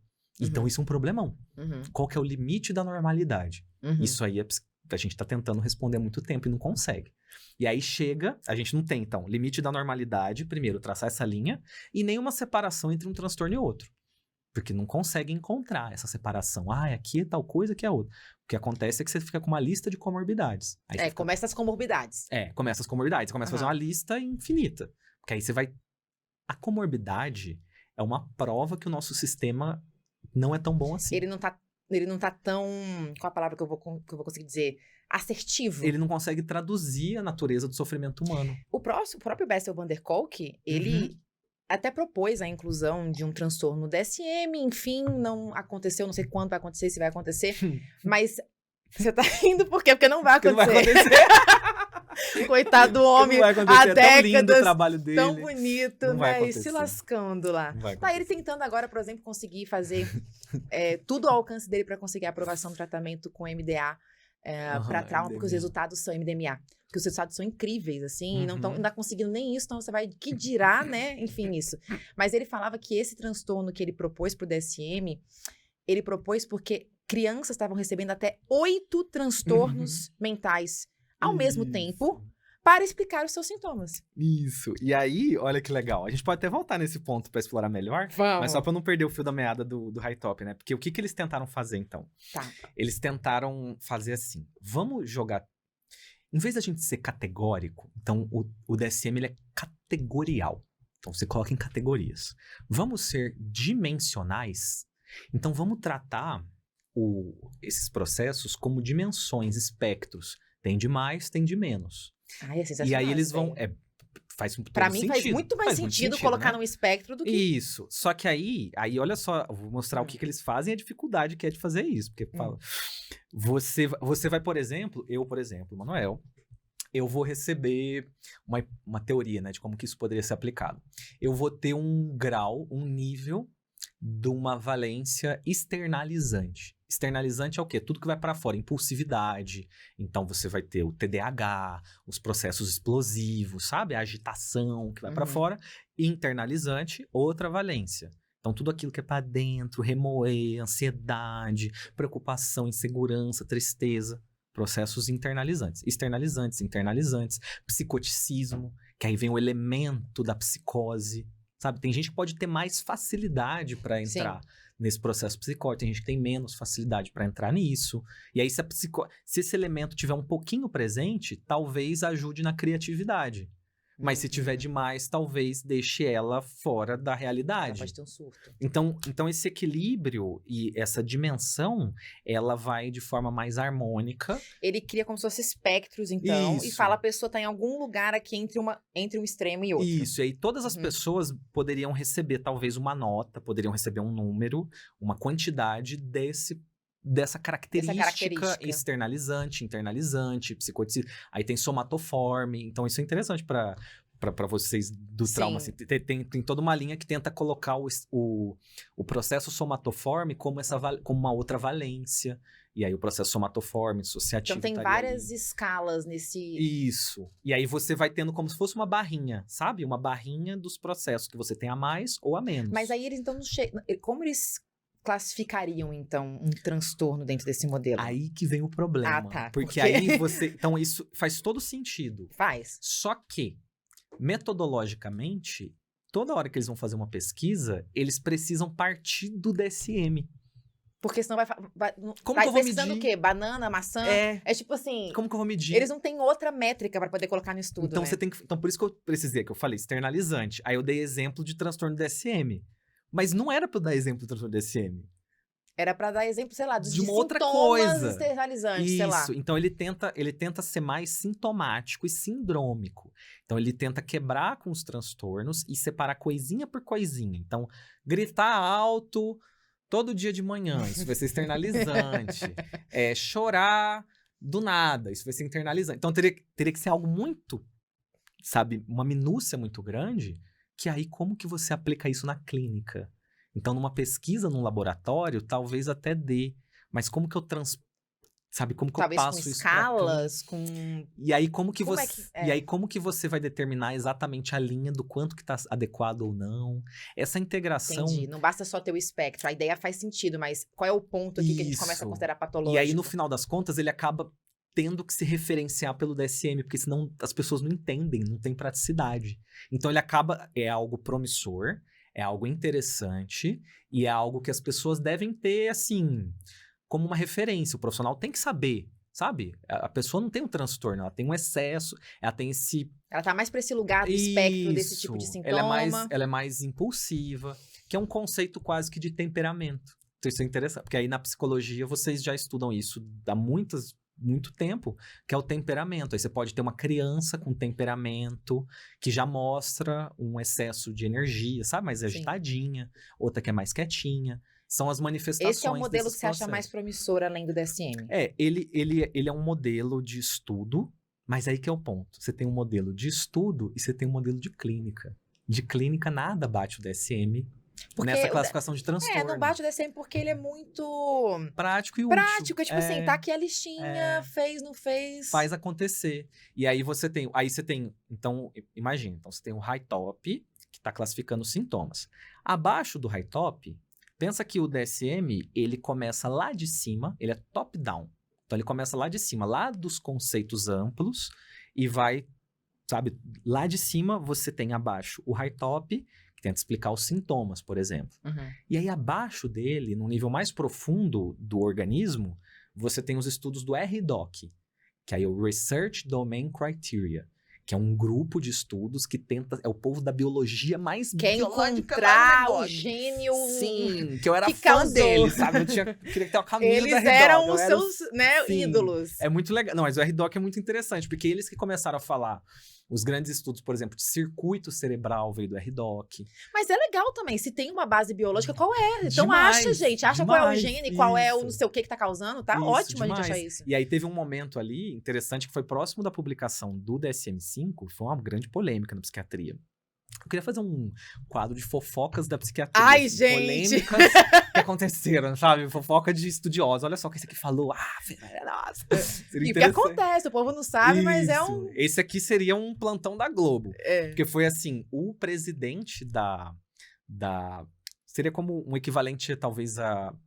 Não sei se é a Anvisa brasileira, né? Que é o instituto que patrocina as pesquisas de saúde mental nos Estados Unidos. Uhum. O Thomas Insel, ele escreveu um editorial falando que a gente deveria se afastar cada vez mais do DSM. Então ele falou assim, a gente tem que fugir do DSM, porque o DSM não é baseado em evidência, é tudo categórico, consenso, a gente tem que fugir disso e trabalhar na busca dos processos cerebrais. Bora achar... Neurônios, dopamina e genética. Então vamos lá atrás disso. E é muito legal esse editorial dele, porque ele fala assim, o editorial é assim, ele usa o termo brain disorder. Então toda disorder, toda mental disorder, todo transtorno mental é um transtorno do cérebro. Ele fala exatamente isso. Ele fala assim. Só que se você ler o texto dele, e aí ele tá assim, lá no meio do texto, surpreendentemente, a gente percebe que a forma mais eficaz de mudar o funcionamento do cérebro e precisa é o trabalho da psicoterapia. Então ele é interessante porque ele vai em toda uma argumentação biológica e não dá mas ele remédio no coloca final. assim, nossa, mas a terapia é extremamente eficiente, que coisa linda. E aí, isso foi em 2013 que ele publicou isso. Aí passaram vários anos, aí o pessoal ficou com aquela coisa, nossa, bateu no DSM, não vai mais patrocinar DSM, e realmente diminuiu muito o patrocínio para as pesquisas do DSM, né? E aumentou para o RDoC. Então aí vamos, genética, genética. Aí, que depois de vários bilhões de dólares gastos, isso nunca se converteu em melhora clínica. As pesquisas que estavam com essa base biológica não estavam trazendo... Elas não criaram uma coisa nova. Elas não criaram algo que mudou o jogo.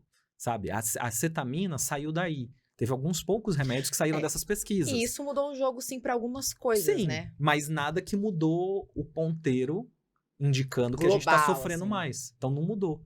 E aí o Thomas Incel agora saiu desse processo e tá fazendo todo um livro. Tem um livro novo, que é o Healing, que aí ele vai numa abordagem totalmente social e totalmente de entender o contexto, porque ele falou, gente, isso aqui não deu em nada.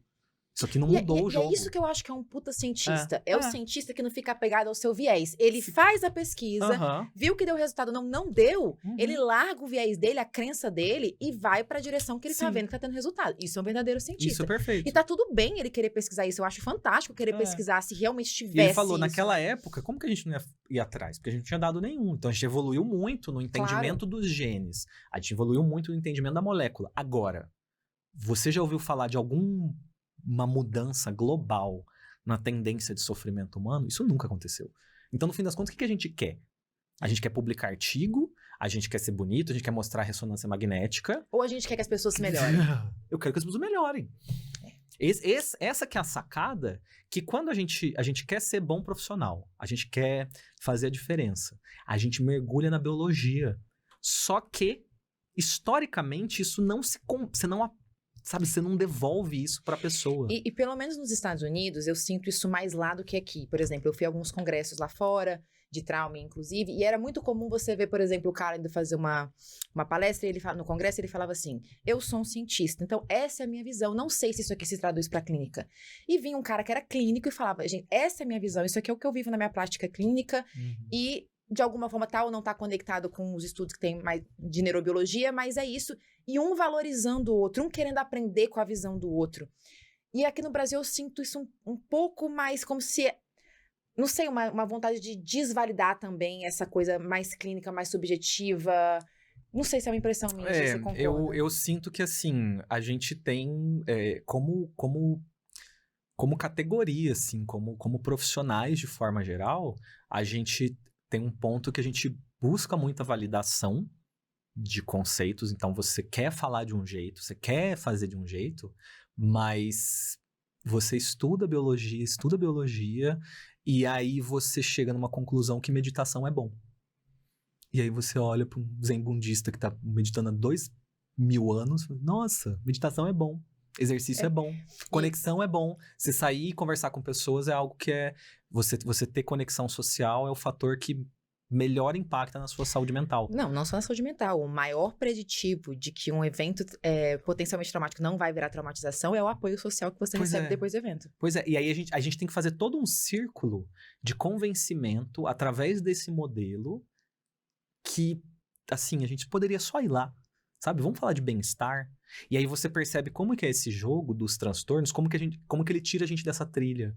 Você tenta resolver o transtorno. Então, o que causa o transtorno? Aí eu vou lá, leio da serotonina, aí eu estudo a parte do cérebro, núcleo accumbens, como que melhora? Exercício físico, com apoio social, meditação, terapia. falar com a família, se alimentar melhor.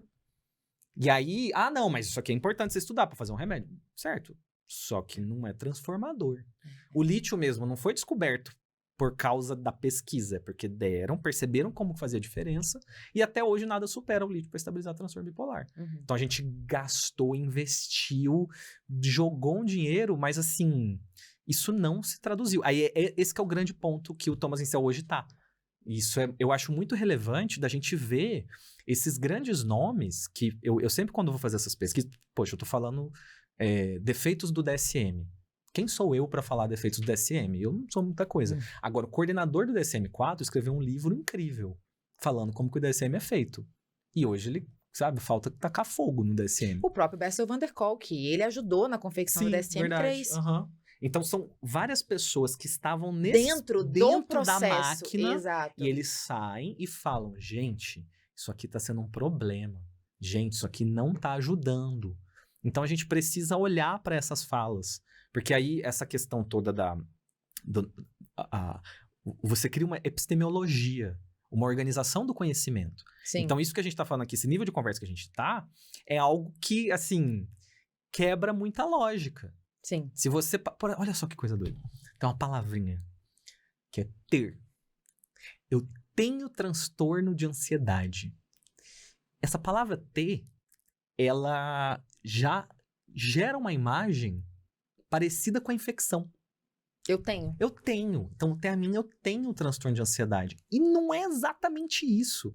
A gente não tem linguagem Sim. para poder comportar o entendimento do sofrimento ainda. Sim. Por isso que é muito difícil de você romper com o DSM, com o high top, com o RDoc e tudo mais. Eu acho que a gente tá caminhando, assim, eu enxergo dessa forma também. Eu acho que teve benefícios, por exemplo, para quem estuda trauma, a gente sabe que na hora que colocaram o TEPT no DSM, isso foi, assim, um divisor de águas, porque trauma sempre foi mimimi, né? Tipo, é coisa da sua cabeça, né? Então, assim, cara, tem a sua relevância histórica, não tem como argumentar na prática clínica para poder colocar, né? Principalmente nos Estados Unidos, que você tem que colocar lá o código, se você não bota o código que a pessoa tem, ela não pode nem usar o plano de saúde direito. Então, tem a sua validade, mas eu acho que o que a gente tá falando aqui é só vamos expandir nossa consciência e não basear todo o raciocínio clínico. Por isso. Tipo assim, tá, dei essa lista, isso aqui acabou, gente. O código, é só isso. O código, a classificação do transtorno, ele é a linguagem que o mundo burocrático entende. Então, para a engrenagem poder funcionar, eu preciso ter um código. Como que você vai direcionar orçamento do governo federal para uma doença? Como que você vai direcionar? Como que você quantifica? Você precisa ter número. De alguma forma, a estatística tem que existir. E acho que talvez nunca vá deixar de existir por conta disso. Talvez ele só se transforme, talvez o entendimento ao redor dele se transforme. O que precisa ter é que, assim, num nível macro... Então, se a gente está falando aqui de tudo isso, não faz nenhum sentido a gente querer que exista uma revolução e que tudo para de acontecer desse jeito. Não faz sentido. Então, isso não vai acontecer enquanto a gente está vivo, eu acredito. Mas o profissional, individualmente, ele precisa entender isso, porque ele pode entender isso agora. Ele pode entender isso agora e aplicar na prática clínica dele. Exato. E você tem uma formação incrível, onde eu acho que... Porque, assim, a gente tá falando uma coisa super complexa, mas eu acho que... E que eu quis trazer mesmo assim, porque aqui a gente mescla coisas super leves e falando de autoconhecimento com coisas... Porque não tem um podcast como esse para um profissional ouvir isso aqui no Brasil. Sim. E o profissional precisa ouvir isso, nem que ele fale assim, tá, eu entendi mais ou menos. Você tem uma formação onde você explica mais isso aprofundadamente, não tem? Sim, a formação... Caso a quem queira, né? É a formação, a FDD, né? Formação Desafio Diagnósticos. A formação Desafio Diagnósticos eu fiz para poder estruturar isso. Então, eu tinha pensado que eu falei assim, acho que uns 40 horas dá. Já bateu 80 horas e ainda não acabou todas as aulas que a gente tá fazendo. Então, ela tá bem ampla. Porque eu começo, realmente, para poder explicar tudo isso, a gente tem que começar lá do básico, lá da Grécia Antiga, primeira aula de Grécia. Aqui vocês pegaram, gente, um spoiler da situação, querendo entender profundamente. Isso. Só que aí, no final das contas, é super legal, porque eu tenho os alunos, né? E eles vão percebendo, nossa, então quer dizer que a gente... Sabe, a gente tá tão enviesado em ficar classificando o transtorno, mas não é isso que mostra processo de mudança. Qual é o nosso viés? É só dar um transtorno e ajudar a pessoa a sair do sofrimento, né? Então, o desafio diagnóstico, a formação, ela no fim das contas, conforme a pessoa vai entrando, ela vai percebendo essas falhas no sistema e o que a gente constrói de novo. Então, como que eu organizo meu pensamento em processos, em um modelo que eu consigo organizar e aplicar isso na prática? Porque também não dá para ficar só filosofando. Eu quero ajudar, vamos ajudar. Sim. E aí, na formação, esse foi o esforço, assim, tá muito Eu tenho certeza bonito. Que tá incrível. Eu mesma quero fazer legal. Em algum momento. Isso é ótimo. Se tiver Imagina, tempo, né? É o tempo que tá difícil. Nossa senhora, ela tem que dar aula, assistir aula. Mas assim, imagina, gente, o nível que eu ia ficar. Imagina as sessões que eu faço esse curso com o Manuel. Mas vamos falar de trauma, né? Vamos. Muito legal. Na sua opinião, qual é a relação entre trauma e transtornos mentais? É total. Total. Eu não consigo nem pensar em saúde mental, em trauma, em transtorno mental. Eu não consigo pensar em saúde mental. Eu não consigo estruturar o entendimento do ser humano de uma forma que não passa por essa compreensão de trauma. Eu sinto que é um dos assuntos mais importantes de todos. Saiu uma mega meta-análise guarda-chuva com 14 outras meta-análises, você deve ter visto, que estava falando que o trauma triplica o risco de transtorno mental, né? E já tem vários estudos correlacionando, que eu tenha conhecimento, quero ver se você tem alguma informação além da que eu tenho, correlacionando o trauma com transtornos depressivos, transtornos ansiosos, não só óbvios, transtornos da categoria de trauma e estressores, porque aí é óbvio, mas... borderline. Até TDAH, que tem uma explicação toda... tem uma polêmica de TDAH bastante grande com Aham. relação a isso, né? O que é genético, o que é epigenético, ou seja, por causa do trauma. E aí, de todos os transtornos, esses todos que eu tô falando que tem essa correlação já comprovada, me parece que o que tem mais é o borderline. A gente poderia dizer que o que causa borderline é trauma? Qual é isso? Porque quando a pessoa fala, eu tenho um transtorno de personalidade. Eu tenho esses sintomas porque eu sou borderline. Sim. Eu gosto de trazer assim, pra poder explicar, né? Eu tentei sistematizar essa fala, pra ficar bem direto. Então, bipolaridade é algo que eu tenho. Então, bipolaridade eu tenho, TDAH eu sou, que é uma neurodivergência, e borderline é como eu funciono. Adorei isso. Então, é um modo de funcionar. Uhum. O que é um transtorno de personalidade pelo DSM? Isso eu gosto porque eu posso pegar e ler assim, letra por letra. Tá escrito lá. Tá escrito lá. É um padrão de comportamento que se desvia da cultura. Então, é um diagnóstico cultural. Então, é um diagnóstico que se desvia da cultura. Isso é extremamente forte. Sim. Você precisa sentir o que é. É um comportamento que se desvia da cultura. Tanto que quem tem, vive estigma. Vive estigma, claro. Porque o critério diagnóstico, ele já parte do inadequado. Isso é bem problemático. O critério diagnóstico, ele já parte desse conceito. Sim. Ele já parte assim, excessivo e inadequado. Você tem... É um nível de julgamento implícito da intenção do sujeito. Pensa que a medicina, a gente tenta ser o mais objetivo possível, certo? Então, eu vou descrever algo que é mais sinal. Uma febre, dá de medir. Uhum. Agitação psicomotora, dá de medir. A energia da pessoa, a quantidade de horas que ela dorme no dia. Eu consigo ter um número. Uhum. Isso é o que a gente busca nas avaliações de processos de doença. Então, transtorno bipolar, você sabe que tem essa oscilação. Isso é mais ou menos objetivo. Uhum. Tem mais pureza na informação. Agora, no transtorno de personalidade, você tem uma avaliação implícita da intenção da pessoa. O que pra mim é por isso que gera o estigma. É gestos para chamar a atenção. Então, eu já entendo que a pessoa... Eu tô supondo isso. Quando, na grande realidade, pela visão do trauma psicológico, ela tá tendo uma reação completamente normal a algo anormal que ela teve que suportar durante toda a vida. É uma adaptação que ela criou, aquele ambiente inóspito, e que isso vai gerar Você sofrimento. tira, eu acho que quando você enxerga os transtornos de personalidade, principalmente o borderline, por essa perspectiva do trauma, você tira grande parte desse estigma, né? A pessoa é problemática, ela quer chamar atenção, ela quer isso, ela quer aquilo, mas o que aconteceu? Né, pra essa pessoa. Eu confesso que, assim, ler sobre borderline pra mim é angustiante. Porque o que eu vejo, o que é o dilema? É um transtorno, é uma situação, é uma forma de se comportar que ela emerge basicamente de invalidação, abandono, certo? Esse é o ingrediente para alguém se desenvolver borderline, é invalidação e abandono. E aí, que eu fui, de certa forma, quando você coloca o transtorno borderline, essa palavra, isso gera para a pessoa um entendimento e é algo que ajuda ela em certo grau. Então, claro, as pessoas... como todo diagnóstico. Utilidade, certo? Então, utilidade. É útil o diagnóstico para aquela pessoa, para ela se entender, para ela buscar o tratamento. Claro. Então, você começa uma explicação. Porém, o próprio ato de diagnosticar, ele também faz... Ele dá um aval para todo mundo invalidar aquela pessoa daqui para frente. E talvez isso continue reforçando a própria raiz do problema. O problema dela é que ela é invalidada. Nossa, e aí ela recebe o diagnóstico que mais atrai invalidação da face da Terra. Não tem diagnóstico mais invalidante que transtorno borderline, porque o profissional não quer. O profissional acha que é bomba, que não quer mais mexer. A família vai falar que tá assim porque é borderline.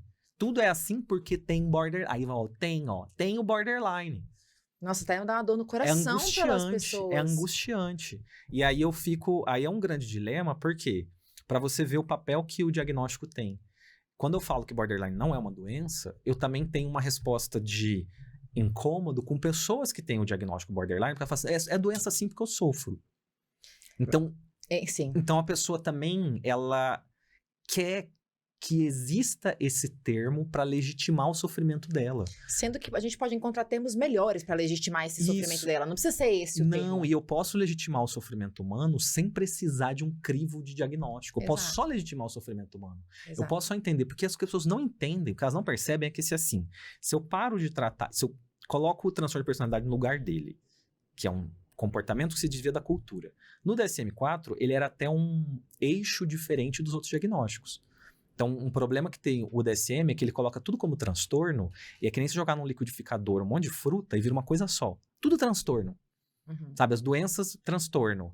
Comportamento que desvia da cultura, Eu transtorno. acho que eles quiseram pegar uma palavra meio neutra, sei lá, que eles podiam usar pra Isso, tudo. eles pegaram Porque tudo é a mesma palavra. Eles pegaram uma palavra ecumênica. Então, é um ecumenismo do DSM, ateórico, ecumênico, assim. Vamos agregar todo mundo aqui. Porque se eu pegar uma palavra que... Sabe, fala neurose, já vai ter Aí gente que não tem vai gente que vai querer. ficar- Se falar de doença, também tem gente que não vai querer. Então, vamos inventar uma palavra que não tem outras especialidades, que também é uma incógnita. Foi um isso, X. porque eu tenho essa impressão Foi que eles isso. pegaram uma palavra, Não, mas tipo foi assim, isso, sei foi lá, isso. neutra, que não vai gerar... Mas foi isso, porque você tinha o ramo, o braço psicanalítico, o braço biológico. Então, vamos todo mundo entrar em consenso?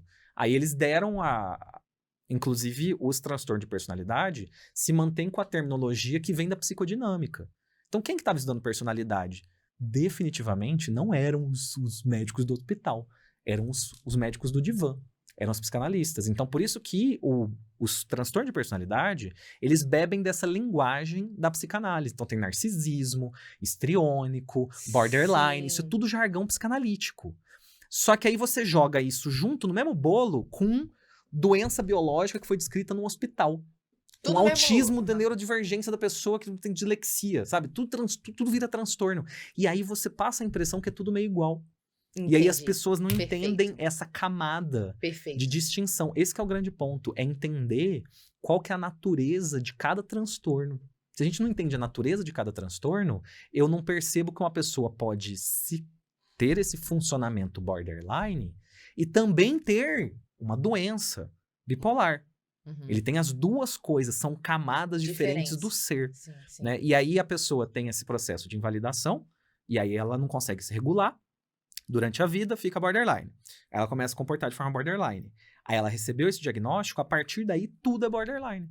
Porque borderline pode sentir tudo. Inclusive, tem uma coisa bem polêmica, mas tem estudiosos da psicotraumatologia que defendem a extinção do diagnóstico de borderline e a substituição, talvez com algum ajuste, para o diagnóstico de TEPT complexo. Porque o TEPT complexo, ele já é todos os sintomas do TEPT, mas sintomas, por exemplo, de autoconceito negativo, desregulação emocional extrema, coisas muito parecidas. Sim. Como é para tirar o estigma, mesmo para poder falar, gente, a origem disso é TEPT, é trauma. Vamos lidar a coisa pelo que ela é. E tem críticas, tem comentários a favor. Qual é a sua visão disso? Eu acho isso a melhor coisa que pode acontecer com esse diagnóstico. Eu também acho. Vou falar, pronto, falei. Que bom, eu acho isso incrível. Pronto, falei. Eu acho isso incrível. Porque quando você vai estudar, e aí a gente teve até mencionando isso, porque as pessoas não entendem de onde que vem. Mas assim, você teve recentemente uma situação de um médico criticando, xingando borderline, falando um monte de horrores sobre borderline. Que isso horror, aconteceu. gente, que horror. E aí você teve isso, e as pessoas falam, nossa, mas que monstro, que pessoa assim. Mas a origem do conceito, ele é estigmatizante. Você vai A origem, a origem do conceito é. E aí eu fui, por exemplo, ver, tem o Gunderson, que foi ele é o pai do borderline. Então ele estruturou muito borderline, pesquisou muito borderline, ele teve várias publicações interessantes de borderline, ajudou a criar, estava nas forças-tarefas do DSM, e ele tem um videozinho, ele tem um livro, guia de tratamento borderline, boas práticas para o tratamento borderline, e ele tem um vídeo que você assiste no site da Associação Americana de Psiquiatria. Assistir esse primeiro vídeo foi horrível, porque você pega eles mostram como que deve ser feito o atendimento. Então você pega uma pessoa e ela tem todo o comportamento borderline, angústia, aquela ambivalência, toda aquela angústia toda, e o trabalho do médico é basicamente convencer porque que aquele é um problema dela. Meu Deus, gente, isso é totalmente retraumatizante. Isso, não, olha, mas você percebe, sabe? Porque ela fala assim, minha mãe não gostava de mim, que nem ela gostava da minha irmã. E aí o médico já fala, é exatamente assim. Minha mãe não gostava de mim porque ela gostava mais da minha irmã. Aí o médico já fala, mas você já parou pra pensar que talvez isso seja só uma impressão sua? Porque as mães costumam gostar igual dos filhos. Não tem exatamente isso. Sabe? Sua irmã não teve borderline. Tem muita genética nesse conceito. Então você já parte de uma mensagem implícita de... O problema é você. E você tá louca. A sua percepção é distorcida da realidade. Então é isso que o transtorno faz. É isso que esse diagnóstico traz implícito, na entrelinha. É de cortar o coração É mesmo. angustiante. Então, assim, você tem que usar esse termo com cautela e explicando pra pessoa, porque a família, pensa, a família já é invalidante. Até porque como é que ela foi Ela desenvolver é. esse comportamento? Então você não pode esperar compreensão e amplitude de raciocínio da família, não vai ter.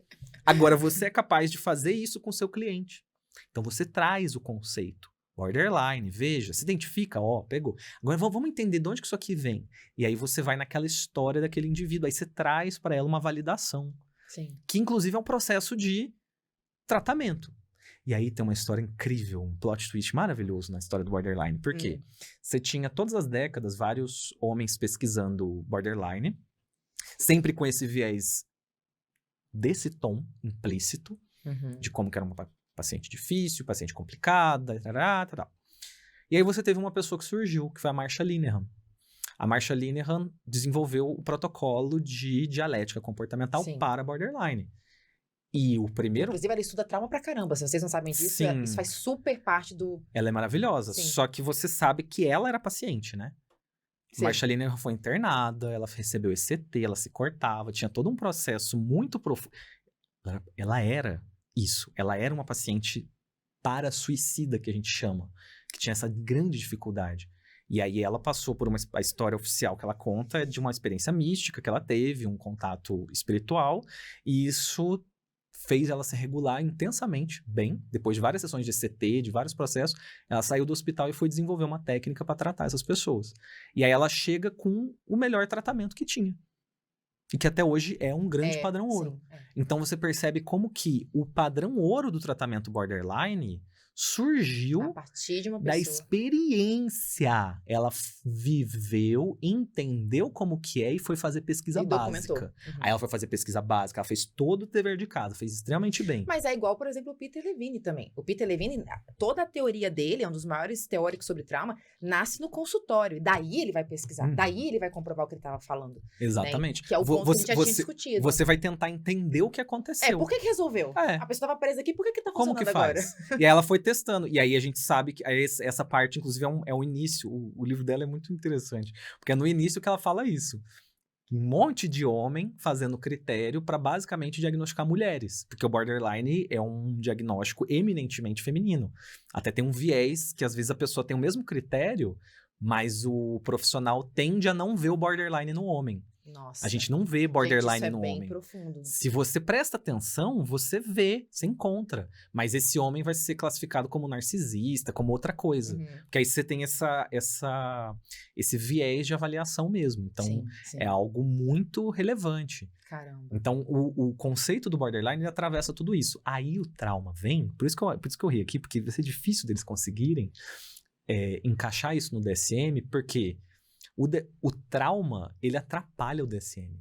Atrapalha muito. O Bessel van der Kolk, na palestra dele no congresso, ele falou assim, se o trauma é ignorado na psiquiatria, porque se ele fosse considerado, ele ia aposentar o DSM. Ele atrapalha, se jogar uma bomba atômica. Ele falou assim, ele fez uma lista, tem um slide dele com, sei lá, 15 transtornos que ele falou assim, nada disso aqui mais ia existir. Sim. É um cavalo de Troia, o DSM não vai querer. É um cavalo de Troia. É um presente que eles não querem, eles vão fingir que não tem. Então, ele não tem como, por quê? Isso tem uma explicação, tanto do ponto de vista prático, é um cavalo de Troia pro DSM, o trauma. Porque o raciocínio médico, ele parte de um entendimento internalista. Então, você tem essa hipótese de que existe uma doença latente em você. Então, você tem uma doença, só que você, sabe, ela existe. Aí, algo acontece na sua vida que desencadeia essa sua tendência. Aí, eu vou rezar toda a história da genética, da biologia, do cérebro. É uma explicação internalista. Então, eu parto de uma explicação do que está acontecendo dentro. E aí, a gente vê um estudo, por exemplo, que mostra uma ressonância magnética da pessoa deprimida. É evidente que vai estar alterado. Da pessoa alegre também. Mas estar alterado não explica. Não é uma correspondência. E como que você imaginaria que o comportamento humano estaria acontecendo sem ter uma correspondência cerebral? Óbvio que vai ter. Que vai ter. Claro que vai ter, tudo vai ter. Sei lá, tocar música. Tem um exemplo bom. É a mesma coisa, eu chego numa academia e aí você pode ter um grupo de 10 marombeiros. Super malhado, tal, trincado, marombeiros. E aí você olha para outro grupo, um pessoal fazendo yoga, super elásticos, magrelinhos. Aí você pode chegar na explicação de que, olha, as pessoas escolhem o exercício a partir do músculo que ela tem. Se tiver um músculo mais forte, ela faz musculação. Se ela for mais elástica, ela faz yoga. E você não entendeu que foi o comportamento delas, que foi o hábito delas que moldou o organismo. O corpo. A gente parte de uma explicação interna. Então é como se eu falasse que quem tem músculo mais forte faz a musculação. Quem é mais elástico faz yoga. Mais musculação Não... que tem um músculo maior. Isso. É uma explicação que induz esse viés. E eu acho que, assim, o trauma, ele foi, historicamente, muito, assim, porque, assim, as estatísticas mostram que entre 64% e 90% da população mundial vivenciou traumas. Por exemplo, a gente tem pouquíssimos estudos estatísticos no Brasil. No Brasil, o estudo estatístico que tem a ver com violência urbana. Eu adoro que é, assim, trauma autorrelatado, né? Hã? Tipo, você sofreu trauma na infância? Sim ou não?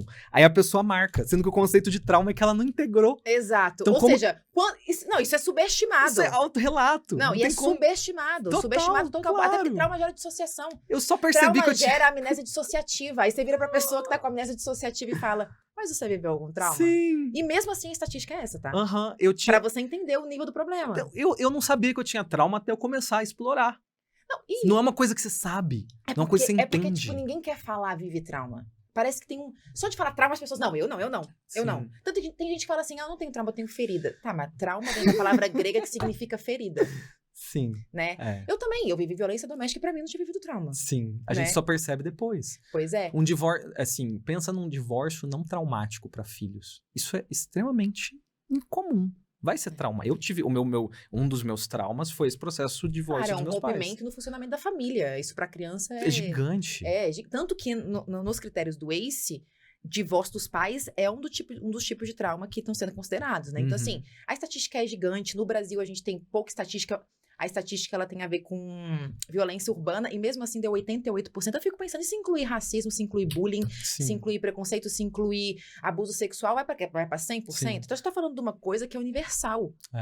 E se é universal, de que forma isso está impactando os transtornos mentais e a saúde mental das pessoas? É o cavalo de Troia, nem só no DSM, é o cavalo de Troia de tudo, da saúde mental como um todo, né? De todo o cuidado, porque ele parte da estruturação da sociedade. Porque se você admitir que isso é importante, você vai compreender que, sabe, você viver numa comunidade que tem tiroteio, obrigatoriamente é danoso. Não tem como. Não tem como. Não ser traumático, não ser traumático ouvir tiro. Não era pra ouvir tiro. Não era pra ter isso. Isso não faz parte do crescimento humano. E aí você tem cidades, você vem lá do Rio, que, sabe, é uma região, são populações que vivem isso todo dia. É porque se você atesta que o trauma gera todos os malefícios que a gente já sabe que gera, você gera um problema público, de gestão, de segurança pública, de saúde pública. Você joga uma bomba na mão de todo mundo, porque, tipo assim, tá, essa é a causa, o que a gente vai fazer pra resolver? Então, você gera assim, por isso que eu sinto que falar disso aos poucos a gente vai mudando a estrutura das coisas, o jeito que os hospitais operam, que as escolas operam, que as empresas operam. Muda tudo, né, como sociedade. A explicação internalista da medicina, ela facilita que o sujeito seja o problemático, sabe? Isso. Eu tô quebrado. Eu estou quebrado. Meu problema tá em mim. É mimimi seu. Não é que aconteceu alguma coisa fora, sabe? Isso vai dar. Você vê, seus níveis de serotonina estão alterados. Você tem uma genética de bererê. Então você tem toda uma questão sua, né? Assim, não tem nenhuma. Por exemplo, essa questão do borderline, quando você põe o trauma como centro da conversa, você precisa perguntar quem traumatizou. Quem que estava envolvido nisso? Como que foi esse processo? Então, você gera para aquela família um incômodo muito grande. Um incômodo para todo mundo. E aí, se você traz isso para a sociedade, você gera um incômodo social generalizado. Esse trauma aqui é gerar um incômodo social generalizado, porque as pessoas elas ficam todas... É um processo desafiador, né? Então, por exemplo, a gente vai falar de trauma na infância, aí os pais que estão assistindo começam a ficar preocupados. E aí... Então, assim, é uma coisa...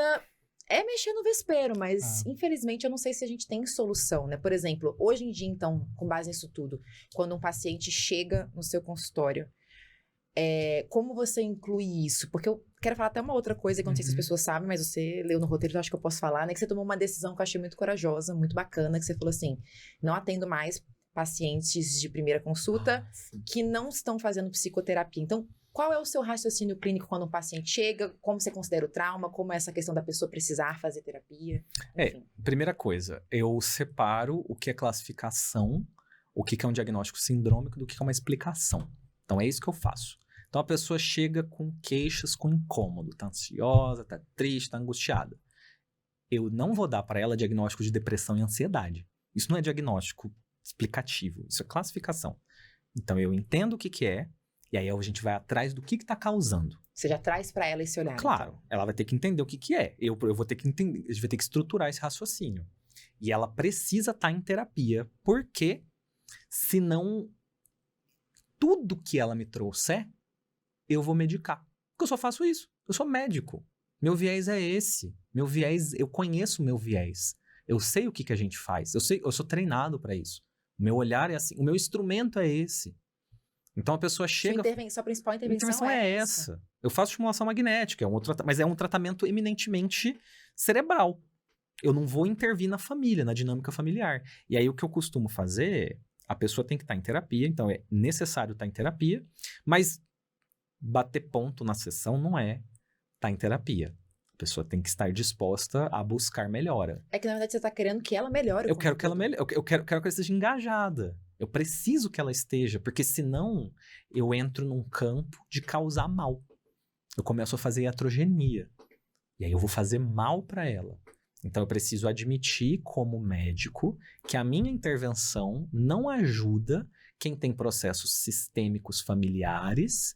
Eu preciso admitir que eu não ajudo quem tem processos traumáticos que precisam de uma integração mais profunda, que quem tem vícios comportamentais, cognitivos, a gente não funciona bem para isso. A gente não tem remédio bom para trauma. Não existe esse conceito. Então, é uma atitude de reconhecer as limitações até onde vai cada profissional. Né? Aonde que é a minha área. Uhum. Reconhecer isso. E aí pelo bem do paciente. Pelo bem da pessoa. Sim. E aí, se a pessoa ela não quer fazer terapia, ela não tá atrás do tipo de tratamento que eu ofereço. E do tipo de tratamento que é eficaz. E que funciona. Ela tá atrás de outra coisa.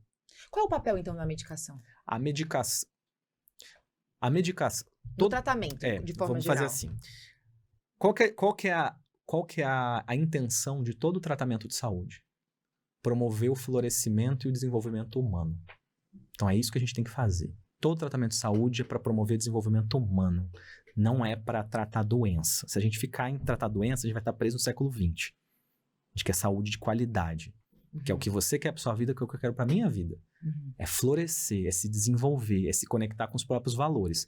É isso, né? É isso. Então, o papel da medicação é ajudar a psicoterapia a acontecer. E tem horas que só com um medicamento mesmo. Aí seja, o remédio... é uma interação que é necessária. É necessária. E aí, com o remédio, eu trago a pessoa para jogar o jogo que nem todo mundo. Exato. Você permite que ela possa estar ali plena para fazer o tratamento. Isso, agora vem aqui sofrer crise existencial junto com a gente. Vem pro meu Entendeu? mundo. Agora vem aqui sofrer igual todo mundo. Não precisa sofrer além do humano possível. Você vai sair desse processo como se fosse um ortopedista colando um osso. Você vai sair desse processo de doença, você vai sair desse processo intenso, que é insustentável, que é intolerável. Eu vou usar esse remédio. Caso tenha uma doença crônica, tratamento crônico. Caso tenha transtorno bipolar, caso tenha alguma questão que precisa de remédio para sempre, remédio não tem data para acabar. Tem outras doenças da medicina que precisam de remédio para sempre. Tudo bem, isso aí é ok. Isso aí não tem problema. Mas... quando a coisa não é assim, quando a coisa tem como resolver, sabe? Olha, faz trauma. Dá de resolver, né? Dá de resolver. Então vai atrás de resolver. Uhum. Porque eu sei do risco que tem no remédio, a pessoa não sabe. Ela não dimensiona o que é. Até achar o medicamento certo, os efeitos colaterais, a pessoa acha que é como se fosse uma pílula, né, mágica. Ela não entende, as pessoas não têm a menor percepção do nível de efeito colateral que vai. Porque você tem efeito colateral de adaptação, tem efeito colateral da droga em si. Você pode ter até alteração de microbiota intestinal por causa de remédio psiquiátrico. Aí você vai um monte de coisa. Você tem os efeitos de retirada, de abstinência. E tem o próprio... Então, a pessoa, às vezes, ela para de tomar o remédio e ela sofre de novo por causa da retirada. Uhum. É retirada, é síndrome de abstinência. Só que ela interpreta que é o transtorno dela que voltou. Porque ela já internalizou que ela tem essa entidade transtorno dentro dela. E aí tudo que acontece é o transtorno que voltou. Não é a intervenção que induziu um estado que facilitou essa recaída. A gente ignora esse fato de que o remédio tirado abruptamente, às vezes abruptamente, assim, depois de algumas semanas a pessoa recai. Então, precisa ser muito lento, é delicado, é um processo delicado de retirada. Aí ela recai, ela acha que ela é crônica. É necessário em alguns casos? Claro que é. Eu acho que essa interface da psiquiatria com a psicologia, com as terapias, ela é muito importante. Mas, de fato, a pessoa entender o que vai levar a melhora é muito importante. É o processo de mudança de comportamento, de mudança de funcionamento, que se faz em psicoterapia. Exato. E aí você tem esse outro ponto, que é o último efeito colateral não falado dos efeitos dos remédios, que é o remédio atrapalhar o autoconhecimento da pessoa. Em alguns casos, sim. É o remédio anestesiar ela e ela não conseguir produzir no processo de terapia. Sim. Isso aí ninguém nota, que eventualmente acontece. Sim. Manuel, eu tinha ainda metade do roteiro. Você acredita que a gente já tá aqui falando quase 2 horas? Nossa, chocado. Você tá chocado? Eu ficaria falando com você aqui mais uma hora. Gente, eu tô achando que o Manuel vai ter que voltar pra próxima temporada, porque assim, eu tô na metade do meu roteiro. Mas olha, eu queria agradecer muito a sua participação. Foi incrível ter você aqui. Eu aprendi muito. Tenho certeza que você aprendeu muito também. E se você pudesse deixar uma mensagem final de tudo que você já vivenciou como psiquiatra para as pessoas aqui que estão em sofrimento, que mensagem você deixaria para elas? E aí você pode até olhar para a câmera lá mesmo. Você que está em sofrimento, você que faz algum tratamento de saúde mental, mantenha clareza que você sempre tem possibilidade de mudança e de melhora. A mudança e a melhora, ela não pode ser subestimada. Você precisa ser ambicioso nessa busca de bem-estar. Mas talvez nessa busca de bem-estar, você vai precisar se transformar. E você pode ter muito medo de mudança. Não tem nada que dá mais medo do que fazer diferente.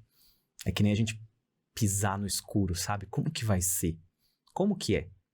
Mas eu posso garantir que conforme a gente se desenvolve e amadurece, conforme a gente muda, a gente se transforma para melhor. Pensa em você 10 anos atrás. Pensa o tanto que você mudou. E será que você queria voltar a ser aquela pessoa de antigamente? Você não queria. Então, foque, preste atenção, busque para que o você daqui a 10 anos esteja muito melhor, sabe? Se transforme, porque é incrível, é inspirador. Se conhecer é a coisa mais linda, mais importante que a gente pode fazer nessa vida. É o meu propósito, é o que eu busco fazer todo dia comigo e eu espero, inclusive, inspirar outras pessoas a fazerem isso. Se desenvolva, conheça quem você é, conheça a sua essência mais profunda, porque isso é muito poderoso. Uau, que lindo. Eu acho que é bem por aí. Né, olha, muito obrigada, fiquei inspirada. Que a gente possa depois marcar mais um episódio, né, gente? Eu sei que vocês também estão com mais perguntas. E parabéns pelo seu trabalho, parabéns por tudo que você faz, pela sua visão. E se você não segue o Manuel, pelo amor de Deus, né? No meio do episódio você já estava fazendo isso, acompanha o trabalho dele, os cursos dele, tudo que ele tem para oferecer. Amei estar com vocês aqui mais uma vez. E se preparem, porque só vem coisa maravilhosa nessa segunda temporada do TraumaCast. Vejo vocês no próximo episódio. Um beijo e até lá!